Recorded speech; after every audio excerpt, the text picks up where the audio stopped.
CPM നിയന്ത്രണത്തിലുള്ള bank പ്രവർത്തിക്കുന്ന കെട്ടിടത്തിന്റെ നമ്പറിലാണ് 327 വോട്ടർമാരെ ചേർത്തതെന്ന് മുസ്ലിം ലീഗ് ജില്ലാ ഭാരവാഹികൾ. കള്ളവോട്ട് ചേർത്ത രാഷ്ട്രീയ നേതൃത്വത്തിനെതിരെയും കൂട്ടുനിന്ന ഉദ്യോഗസ്ഥർക്കെതിരെയും ക്രിമിനൽ കേസെടുക്കണമെന്നും ലീഗ് നേതാക്കൾ ആവശ്യപ്പെട്ടു. മാറാട് വാർഡിലെ 49 നമ്പർ കെട്ടിടത്തിന്റെ വിലാസത്തിലാണ് 327 വോട്ടർമാരെ ചേർത്തിരിക്കുന്നത്. ഇത് CPM നിയന്ത്രണത്തിലുള്ള ബാങ്ക് പ്രവർത്തിക്കുന്ന വാണിജ്യ കെട്ടിടമാണെന്നും ഇതിൽ എങ്ങനെ ഇത്രയും പേരെ ഉൾപ്പെടുത്തിയെന്നും മുസ്ലിം ലീഗ് ജില്ലാ നേതാക്കൾ ചോദിച്ചു. വളരെ ഗുരുതരമായ ഒരു സംഗതിയാണ് ഇവിടെ നടന്നിരിക്കുന്നത്.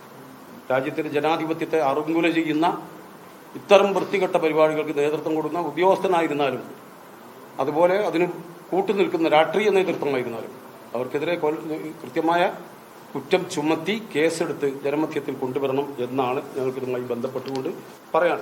പലർക്കും ഒന്നിലധികം സ്ഥലങ്ങളിൽ വോട്ടുണ്ട്. വ്യാപക ക്രമക്കേടിന് പിന്നിൽ CPMന്റെ ഗൂഢാലോചനയാണെന്നും നേതാക്കൾ പറഞ്ഞു.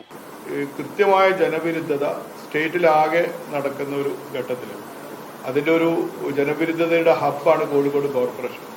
ആ കോഴിക്കോട് കോർപ്പറേഷനിലാണ് യഥാർത്ഥത്തിൽ ഇത്തരത്തിലുള്ള വോട്ട് കൊള്ള നടക്കുന്ന ഒരു സാഹചര്യം. ആരായിരുന്നാലും, ഏത് പാർട്ടി ആയിരുന്നാലും, ഏത് ടീമായിരുന്നാലും ജനാധിപത്യത്തെ ഇങ്ങനെ അറുകോലം ചെയ്യാൻ സമ്മതിക്കാൻ പാടില്ല എന്നാണ് ഞങ്ങൾക്ക് പറയാനുള്ളത്. ക്രമക്കേടിനെതിരെ സംസ്ഥാന തെരഞ്ഞെടുപ്പ് കമ്മീഷനും കോർപ്പറേഷൻ സെക്രട്ടറിക്കും പരാതി നൽകിയിട്ടുണ്ട്. കോടതിയെ സമീപിക്കാൻ തയ്യാറെടുക്കുകയാണെന്നും ലീഗ് നേതാക്കൾ പറഞ്ഞു. മീഡിയ 1 കോഴിക്കോട്.